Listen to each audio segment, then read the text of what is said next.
Alors que Dieu vous bénisse, que la grâce de Dieu soit sur vous.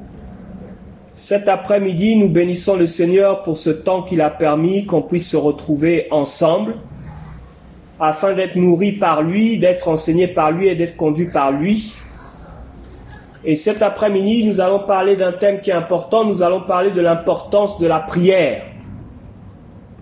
L'importance de la prière. La prière, c'est la vie pour un enfant de Dieu, c'est la communion avec Dieu. La prière, c'est le moyen par lequel nous entrons en communion avec Dieu, c'est le moyen au travers duquel nous pouvons échanger avec Dieu. C'est le moyen au travers duquel nous parlons à Dieu et Dieu aussi nous parle. La prière, c'est vraiment un temps de communion. Le Seigneur a fait de nous ses enfants. Nous sommes ses fils et il est pour nous un père. Nous sommes ses enfants, il est pour nous un père. Et un père dans une maison parle forcément à son enfant. Nous n'avons jamais vu un père dans une maison qui ne parle pas à son enfant ou un enfant qui ne parle pas à son père. Donc la prière, c'est un temps de communion, c'est un temps d'échange, c'est un temps de partage avec notre Père. Si nous sommes devenus fils, nous avons un libre accès au trône du Père. Et au travers de ce libre accès, nous avons la possibilité de parler à notre Père. Nous avons la possibilité d'échanger avec lui. Nous avons la possibilité de lui poser des questions. Nous avons la possibilité de lui parler de nos problèmes. Nous avons la possibilité de lui parler de nos situations. Et le Seigneur Jésus-Christ de Nazareth, dans Matthieu chapitre 6 que nous allons lire, Matthieu chapitre 6 du verset 5 jusqu'au verset 7, le Seigneur a enseigné la prière à ses apôtres, il a enseigné la prière à ses disciples, parce qu'il savait que sans prière, il était impossible de produire du fruit dans le Seigneur. Sans prière, il est impossible de marcher fidèlement sur cette terre en respectant la parole du Seigneur. Sans prière, il est impossible de pouvoir résister dans le mauvais jour, dans les temps de tentation. Sans prière, il est impossible de faire face en cas d'adversité. Sans prière, il est impossible de vivre la vie de Dieu sur cette terre. Sans prière, il est impossible de voir des choses impossibles devenir possibles dans nos vies. Sans prière, il est impossible de vivre pleinement les bénédictions du Seigneur, pleinement la grâce et la faveur de Dieu, pleinement l'abondance du Père. Sans prière, nous risquons de ne pas voir ce que Dieu nous a promis, ce que Dieu nous a annoncé s'accomplir dans nos vies, parce que nous n'avons pas prié. Nous ne vivrons pas les prophéties de Dieu ni les promesses de Dieu si nous ne prions pas pour entrer dans la présence du Père, pour que le Père nous révèle quelles sont les promesses pour nos vies, pour nos foyers, pour nos enfants, pour nos maisons. S'il ne le fait pas, comment le saurons-nous? Et si nous ne le savons pas, comment alors allons-nous prier? Et dans Matthieu chapitre 6 au verset 5, le Seigneur nous dit: lorsque vous priez, ne soyez pas comme les hypocrites qui aiment à prier debout dans les synagogues et au coin des rues pour se montrer aux hommes. En vérité, je vous le dis, ils ont reçu leur récompense. Mais toi, quand tu pries, entre dans ta chambre, ferme ta porte et prie ton Père qui est dans le lieu secret. Et ton Père qui voit dans le secret te le rendra. En priant, ne multipliez pas de vaines paroles, comme les païens qui s'imaginent qu'à force de paroles, ils seront exaucés. Ne leur ressemblez pas, car votre Père sait de quoi vous avez besoin, avant que vous le lui demandiez. Amen. Que Dieu bénisse sa parole de Matthieu chapitre 6, du verset 5 au verset 8. Ici, le Seigneur nous dit quelque chose d'important. Quand tu veux prier, entre dans ta chambre, ferme ta porte et prie ton Père qui est là dans le secret.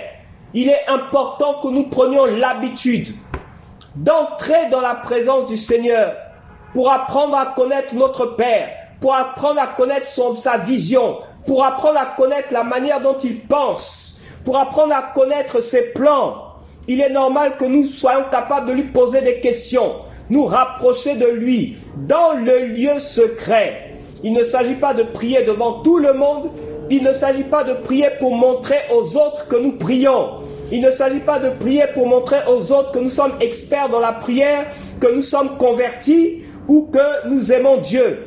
La prière, c'est de l'intimité, c'est une question d'intimité entre toi et ton Père. La prière, c'est un échange entre toi et ton Père dans l'intimité, dans le secret. La prière demande que tu puisses t'éloigner des occupations quotidiennes, t'éloigner de tout ce qui constitue pour toi des priorités. La prière, c'est un moment où tu t'arrêtes seul avec ton Dieu pour l'écouter, pour écouter ce qu'il a à dire, pour écouter ce qu'il a à t'annoncer. Ton Dieu va te parler de toi dans la prière. Il va te parler de qui tu es.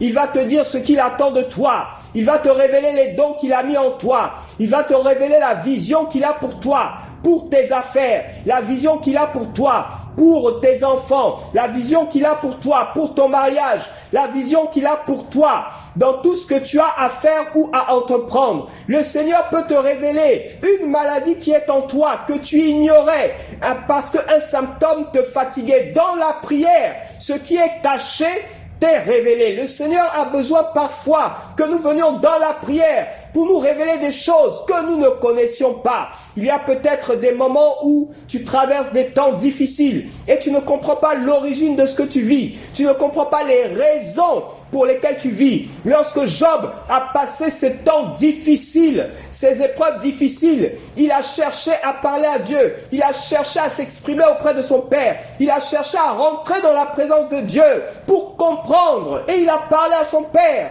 Comme un enfant parle à son Père, il lui a parlé. Ton papa n'est pas loin de toi. Il n'est pas loin de toi. Il vit en toi par son esprit. Peu importe ce que tu vis, peu importe ce que tu traverses, il sera toujours là pour t'écouter. Il sera toujours là pour t'entendre. Il sera toujours là à proximité. Il n'est jamais loin. Prends juste le temps d'entrer dans le lieu secret, de te retirer dans la présence du Père. Arrête de te plaindre, arrête de pleurer, arrête d'être frustré, arrête d'être dans la tristesse, mais prends le temps de te retirer un moment dans sa présence, que ce soit dans ta chambre, que ce soit à l'église, que ce soit peu importe où, mais prends le temps de te retirer loin du monde, loin des préoccupations du monde, loin des pressions du monde. Prends le temps de te retirer dans la présence de ton Père. S'il y a trop de bruit dans la journée pour la prière, essaie de te réveiller pendant la nuit. Mets ton réveil, réveille-toi et parle à ton Dieu. Prends le temps de passer du temps dans ta présence et tu verras que tout ce que tu ne comprends pas actuellement, tu finiras par le comprendre. Tout ce qui paraît difficile à tes yeux, tu finiras par comprendre ce qui t'arrive, ce que tu traverses. Le Saint-Esprit de Dieu va te révéler les choses cachées que tu ne connais pas. Et en plus de cela, le Saint-Esprit va te montrer comment tu dois prier. Il peut te montrer quelle attitude tu dois avoir en face de l'adversité, en face d'une situation, en face d'un problème. Le même Saint-Esprit de Dieu, dans la prière, peut te donner un conseil, une sagesse qui va t'aider dans sa situation, qui va t'aider à affronter une certaine situation, à dépasser un certain problème. C'est dans la prière que tu apprends à aimer Dieu, à reconnaître la voix de Dieu. Parce que chaque fois que tu rentres dans sa présence, au fur et à mesure qu'il te parle, tu apprends à connaître sa voix. Même si au départ, tu ne comprends pas, tu ne connais pas bien sa voix. Mais à force de l'écouter, à force de l'entendre, à force de savoir comment il parle, tu t'habitues à sa voix. Et même en dehors du temps de prière, tu apprends à reconnaître comment il parle, au travers de sa parole, au travers d'une autre personne en face de toi, ou même quand tu arrives à l'église, ou encore dans ton cœur. L'Esprit de Dieu rend témoignage à ton esprit que tu es enfant de Dieu. Dans ton cœur, il te parle. Dans ton cœur, il te conduit. Ceux qui sont conduits par l'Esprit de Dieu sont fils de Dieu. Il parle à ton cœur. Mais il faut que tu apprennes à reconnaître sa voix. Et la prière, prendre du temps dans la présence du Seigneur, t'apprendra à t'habituer à reconnaître sa voix, à reconnaître ses plans, à reconnaître sa vision, à reconnaître sa pensée. Nous avons besoin en tant que fils, en tant que fille de Dieu, de connaître la voix de notre Père pour savoir comment nous pouvons nous diriger sur cette terre, comment nous pouvons arriver à marcher sans tomber dans les pièges du diable, à marcher sans tomber dans le piège de la convoitise, à marcher sans tomber dans la jalousie. Nous devons apprendre à passer du temps dans le Seigneur, afin qu'il nous enseigne comment est le ciel, afin qu'il nous enseigne qu'est-ce qu'il a prévu pour nous dans le ciel, afin qu'il nous enseigne comment nous pouvons demeurer fidèles. Aujourd'hui, nous qui avons accepté le Seigneur, comment pouvons-nous demeurer fidèles jusqu'au dernier jour, en ne cédant pas au piège du diable ou à la tentation de la chair? Comment pouvons-nous le faire si ce n'est par le Saint-Esprit de Dieu qui nous parle et qui nous donne des conseils au travers de la méditation de sa parole, qui nous donne des conseils dans la prière également? Nous avons énormément besoin de passer du temps avec notre Père. C'est dans la présence de Dieu que tout peut changer. Zacharie, le père de Jean-Baptiste, n'avait pas d'enfant. Pendant plusieurs années, il n'a pas eu d'enfant avec son épouse Élisabeth. Et un jour, il est rentré dans la présence de Dieu, dans le Saint des Saints. Il est rentré dans la présence de Dieu selon le sort. Il a été choisi pour rentrer dans la présence de Dieu, dans le Saint des Saints. Après le voile qui est déchiré maintenant, il est rentré dans la présence du Père. Et sa vie a changé, sa situation a changé. Il a eu un ange qui lui a parlé parce qu'il était rentré dans le lieu secret. Il est rentré dans le lieu des révélations. La révélation des choses cachées que nul homme ne connaît, que nulle femme ne connaît, si ce n'est que celui qui entre dans ce lieu. C'est dans ce lieu qu'il y a toutes les explications. C'est dans ce lieu que Zacharie a reçu son miracle et qu'à un âge avancé, il a pu avoir un fils, Jean-Baptiste. C'est dans ce lieu que Dieu a touché ses entrailles et l'a rendu fécond. Lui qui avait un bon témoignage parmi le peuple, on disait de lui et de son épouse qu'ils étaient irréprochables, qu'ils étaient attachés à la loi. On ne voyait pas ce qu'on pouvait leur reprocher. Mais ce couple n'avait pas d'enfant. Mais le jour où Zacharie est allé en profondeur avec Dieu, le jour où il est rentré dans le Saint des Saints, le jour où il est rentré dans le lieu très saint, sa vie a changé. Et il a eu le fils qu'il avait toujours cherché. Il était irréprochable, il respectait la loi. Il était attaché à son Dieu, il faisait ses prières de tous les jours. Il faisait ses prières, il faisait ses offrandes. Il essayait de son mieux de respecter les 10 commandements du Seigneur. Et plus encore, toute la Torah, toute la loi de son temps, avec son épouse. La Bible dit qu'ils étaient irréprochables. Mais rien de ce qu'ils pouvaient faire n'a pu changer leur situation. Ils étaient peut-être préoccupés à se demander pourquoi. Je sers Dieu, mais pourtant je n'ai pas d'enfant. Je m'attache à Dieu, pourtant je n'ai pas d'enfant. Je vais à l'église tous les jours, pourtant je n'ai pas d'enfant. Je fais du bien aux hommes, pourtant je n'ai pas d'enfant. J'honore mon père et ma mère, pourtant je n'ai pas d'enfant. Cet homme et cette femme peut-être cherchaient comme ça, préoccupés.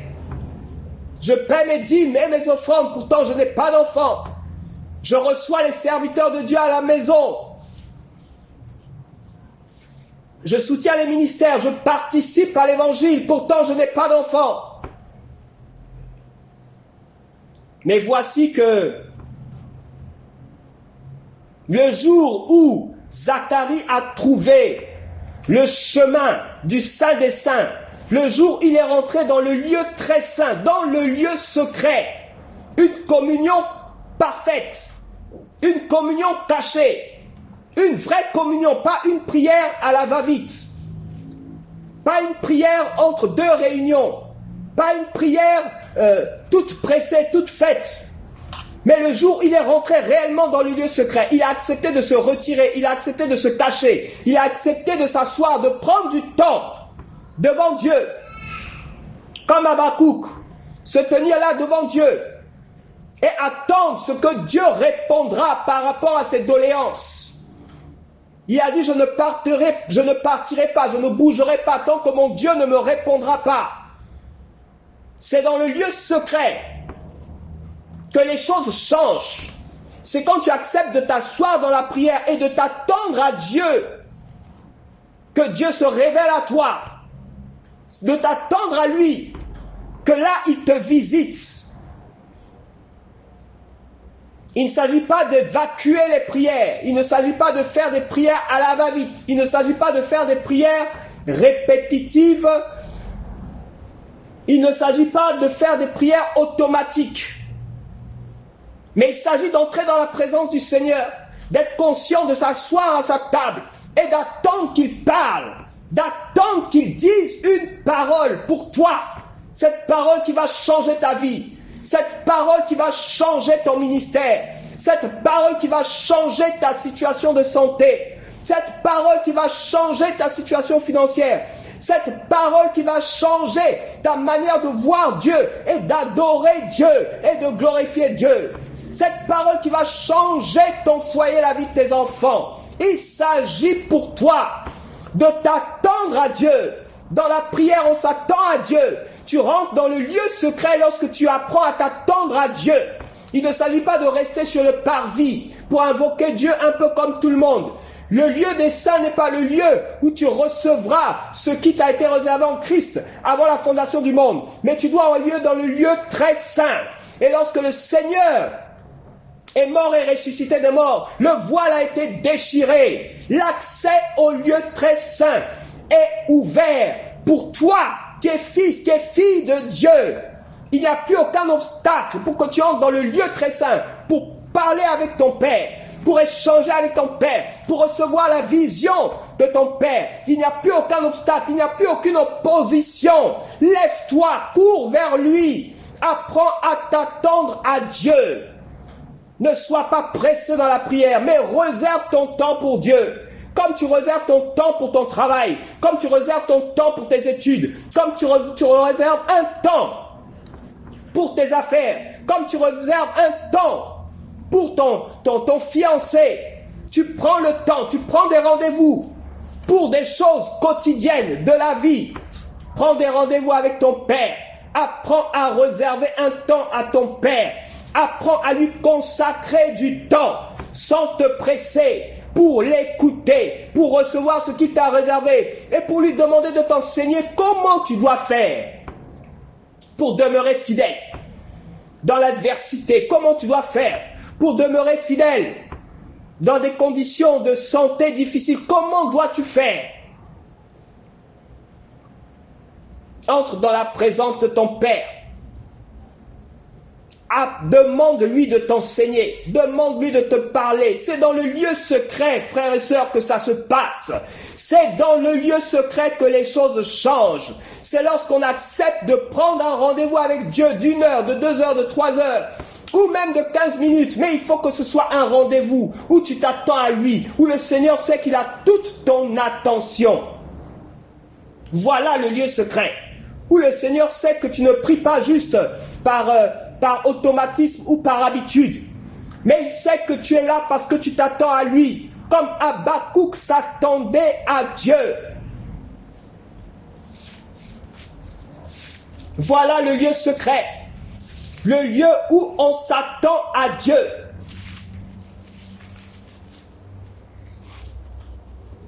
Le lieu où on dit comme Habakkuk chapitre 2, au verset 1, « Je vais prendre mon tour de garde, je vais me tenir sur le rempart, je vais guetter pour voir ce qu'il me dira et ce que je répliquerai au sujet de mes doléances. » L'Éternel me répondit en ces termes, et l'Éternel lui a répondu, parce qu'il s'attendait à son Père. Il avait soif de la parole de son Père. Il avait soif de recevoir quelque chose de Dieu. Il avait soif d'une révélation nouvelle de son papa. Il avait soif d'une bénédiction particulière.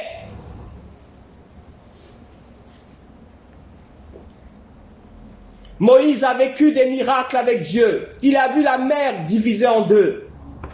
Il a frappé le rocher. Il a vu comment Dieu a donné de l'eau à ce peuple. Il a vu comment le Seigneur a nourri le peuple dans le désert. Mais un jour, Moïse a dit au Seigneur, « Seigneur, je veux voir ta gloire. » J'ai vu tes miracles. J'ai vu ton ange nous conduire au travers de la colonne de feu dans le désert. La nuit et au travers de la nuit et le jour. J'ai vu ces choses avec toi. Comment tu as guéri ton peuple dans le désert. J'ai vu ces choses. Mais aujourd'hui, fais-moi voir ta gloire. Fais-moi voir ta gloire. Il est rentré dans le lieu secret pour demander autre chose. Pour demander quelque chose de plus grand. Pour demander à voir Dieu face à face. Il voulait connaître son Père tel qu'il est. Il voulait rencontrer son Père. Il voulait vivre quelque chose de particulier avec son Père. Entre dans le lieu secret. C'est à l'intérieur du lieu secret que les choses changent. Au nom puissant de Jésus-Christ de Nazareth. Amen. Nous allons prier ensemble. Prier que le Saint-Esprit de Dieu nous apprenne à rentrer dans cette profondeur avec lui dans la prière. Que le Saint-Esprit de Dieu nous donne la force de toujours prier, toujours rentrer régulièrement dans le lieu secret. Que nous ne soyons pas paresseux dans la prière, mais que nous soyons toujours vifs, que notre feu soit toujours allumé, et que lorsqu'il s'agit de prier, nous soyons toujours en rendez-vous. Nous allons prier que le Seigneur nous donne sa force pour cela. Prions au nom de Jésus-Christ. Père Dieu de gloire, nous voulons te prier, Seigneur Dieu Tout-Puissant, de prier, de nous revêtir de cette onction-là pour la prière. Nous voulons te prier au nom de Jésus d'allumer dans nos cœurs ce feu-là pour la prière. Papa, apprends-nous à entrer régulièrement dans le lieu secret. Apprends-nous à être toujours au rendez-vous dans le lieu secret. Saint-Esprit de Dieu, nous voulons voir ta gloire. Nous voulons voir ta gloire. Dans le lieu secret, il y a ta gloire. Dans le lieu secret, les choses changent. Tu as changé la vie de Zacharie dans le lieu secret. Papa, fais-nous rentrer dans le lieu secret. Nous voulons rentrer avec toi dans le lieu secret, dans cette profondeur, dans cette intimité, papa. Nous ne voulons plus rester à la surface des choses, mais nous voulons de tout notre cœur, Saint-Esprit de Dieu, avoir une vie de prière avec toi, Seigneur, une vie de prière vraiment qui soit à ton image, à ta ressemblance, Seigneur Jésus-Christ de Nazareth. Toi qui ne cessais de prier, toi qui ne cessais d'adorer, toi qui ne cessais de glorifier ton Père. Seigneur, nous voulons que notre vie de prière soit à ton image. Que notre vie de prière soit à ton image. À l'image de la vie de prière que tu avais, Seigneur. Que ton esprit de prière vienne sur nous, Saint-Esprit de Dieu. Viens nous enseigner à prier. Viens nous conduire dans la prière que tu aimes, la prière que tu espères, la prière que tu cherches. Cette prière qui touche le cœur de Dieu, cette prière qui entre en communion avec Dieu, cette prière qui reçoit les choses du Seigneur, les dons parfaits qui viennent de Dieu, du Père de lumière, en qui il n'y a ni changement ni honte de variation. Saint-Esprit de Dieu, nous voulons que tu nous en prennes à prier, à recevoir la vision de Dieu, que tu nous enseignes à prier, pour ne pas tomber dans la tentation. Nous voulons que tu nous enseignes à prier. Même lorsque nous sommes découragés, même lorsque nous sommes épuisés, même lorsque nous n'en pouvons plus, papa. Saint-Esprit de Dieu, nous voulons que tu nous enseignes à rentrer dans le lieu secret. Enseigne-nous la prière qui touche le cœur de notre Père. Cette prière, Seigneur, la prière qui change les choses. Dans le lieu secret, la vie de Zacharie a changé. Nous aussi, nous avons besoin que nos vies changent.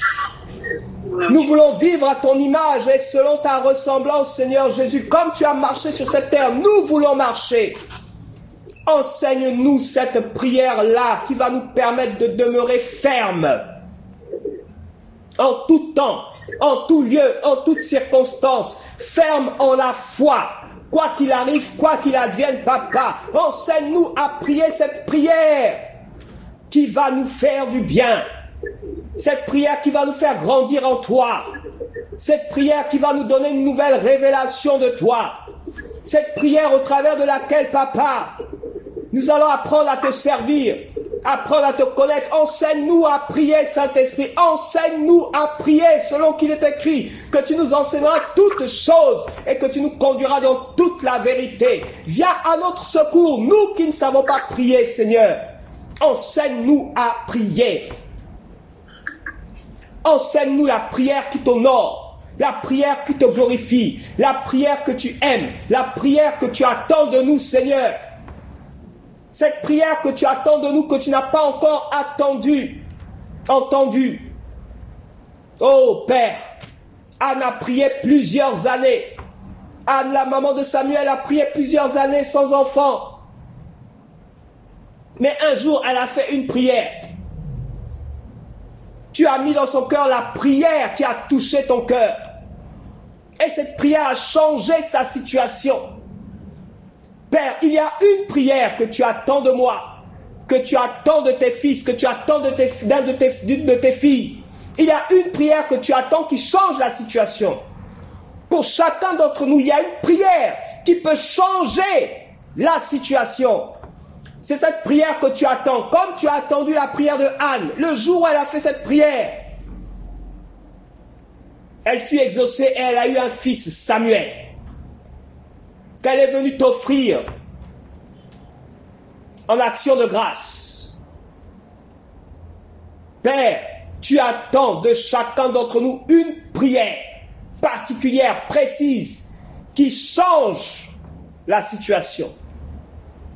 Seigneur, voici, nous nous tenons là devant toi. Toi-même, Saint-Esprit de Dieu, conduis-nous dans la prière. Change nos vies de prière. Enseigne-nous à prier la prière que tu adores, la prière que tu aimes, la prière qui touche ton cœur. Tu nous as dit que David était un homme selon ton cœur, l'homme selon le cœur de Dieu. Il savait prier, il savait faire la prière qui touche ton cœur. Merci Seigneur. Sois béni d'éternité en éternité. Car lorsque nous voyons tous les psaumes de David, nous voyons toutes les prières qu'il t'adressait sans cesse. Tu as mis en nous ton esprit afin que nous soyons capables de te prier, de t'adorer, de te louer et de te glorifier. Plus que David ne pouvait le faire.